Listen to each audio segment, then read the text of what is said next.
AMD has dropped a bombshell, and I'm here for it.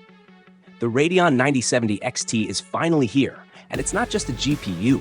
It's a middle finger to overpriced silicon. At $599 with its little sibling, the 9070 at $550, these cards are swinging hard at the competition, promising 4K gaming, legit ray tracing, and even some AI magic up their sleeves. But this is AMD we're talking about. There's always a catch, right? Stick with me, because by the end of this, you'll know if these cards are the heroes gamers deserve or just another overhyped sequel. Let's start with the hook that got me hyped. 1440p rasterization. The 9070 XT doesn't mess around. It's trading blows with NVIDIA's RTX 5070 Ti, a card that costs $150 more if you can even find it at MSRP, which, let's be real, is a fantasy number. I ran these through my test bench, and in titles like Alan Wake 2, the 9070 XT is flexing, outpacing the 5070 Ti by margins that make NVIDIA's pricing look like a bad joke. Even the 9070 holds its own, neck and neck with the RTX 5070, and in some cases, like that eerie forest chase in Alan Wake, it's pulling ahead by 17%. That's not a win, that's a mic drop. But here's where I scratched my head. In Black Myth Wukong, the 5070 Ti edges out the 9070 XT by about 9%. Not a deal breaker, but it's a reminder that AMD's still playing catch-up in certain corners. And don't get me started on Red Dead Redemption 2 with Vulkan. Both cards stumble with frame pacing, those 1% lows dipping lower than my coffee levels after an all-night render. It's not catastrophic, but it's enough to make me hope AMD's driver team is already brewing a fix.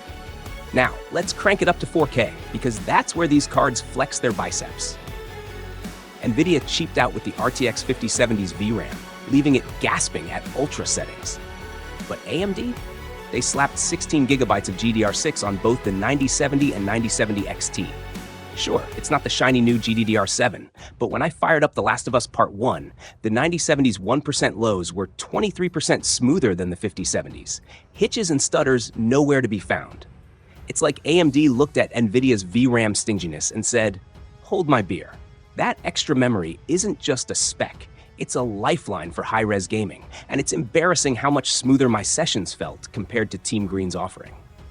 That said, don't expect these cards to hit 60 FPS at 4K Ultra in every game out of the box. They're strong, but AMD's marketing slides hyped up bigger leaps over the 7900 GRE than I saw in my tests. Still, I wasn't disappointed for long, because ray tracing is where this story takes a wild turn. Ray tracing used to be AMD's kryptonite, but the 9070 and 9070 XT are rewriting that narrative. They're outshining the 7900 XTX, a card that launched at $1,000 in ray tracing benchmarks. That's nuts. In F124, the 9070 XT paints reflections so crisp I could see my own grin in the chrome, while the RTX 5070 trips over itself, losing to its own predecessor, the 4070 Super. But NVIDIA still has an edge. Alan Wake 2 and Black Myth Wukong with path tracing show the 5070 Ti pulling ahead, sometimes by a lot. AMD's closed the gap from 2 generations behind to maybe 1, but in their own tech demos, I spotted some ghosting and artifacts that remind me they're not quite at the finish line. Still, this is progress I can cheer for. AMD's finally in the ray tracing race, and they're gaining ground. What's powering this leap? A new monolithic die on TSMC's N4C process that's so dense it's practically a tech flex. It's got 92% of the 7900 XTX's transistors in 2/3 the space. Shrinkage done right. The compute engine's been juiced up with better matrix ops, a slick new register allocator, and a scheduler that keeps everything humming.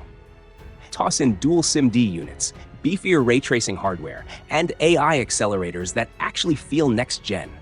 And these cards are built to crunch numbers like a beast. I geeked out over this stuff. It's not just specs, it's the backbone of why these GPUs punch above their weight. Then there's the media engine. Streaming Returnal on Twitch with the 9070 XT, the low bitrate quality was noticeably sharper than the 7900 XTX, close enough to NVIDIA's NC that I had to squint to spot the difference. It's not perfect. 422 encoding still lags, which might irk pro editors. But for gamers who stream, this is a quiet win. Oh, and DisplayPort 2.1a? It's UHBR 13.5, not the full 20, so 4K at 240Hz needs compression. I couldn't tell, but if you're a pixel peeper, it's worth a note. Back to gaming. 1080p might seem irrelevant for these beasts, but the 9070 XT is overkill in the best way. Esports titles like Valorant were spitting out frames so fast my monitor begged for mercy.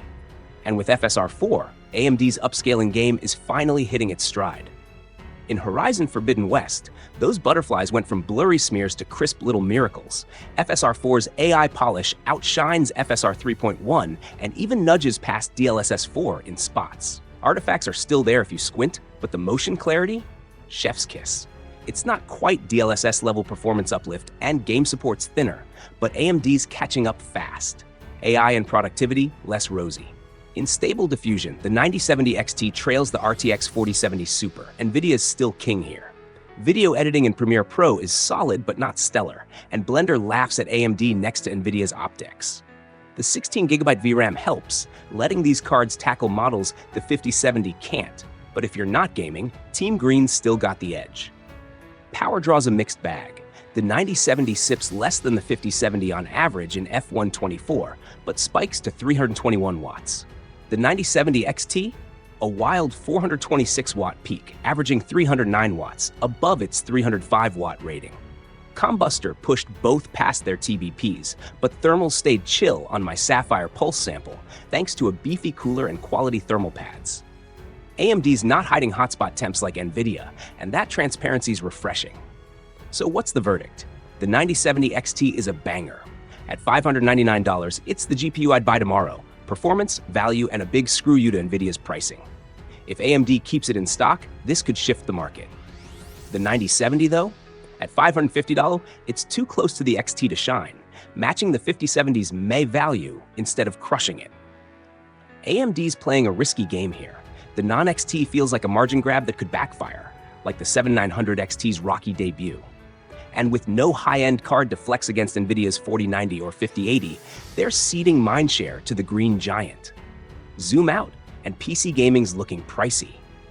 A PS5 does 4K for less than a 9070 up front. Sure, games cost more long-term, but that sticker shock stings. AMD's 9060 cards in Q2 could shake things up if priced right, but I'm holding my breath. For now, the 9070 XT is the best GPU launch of the year.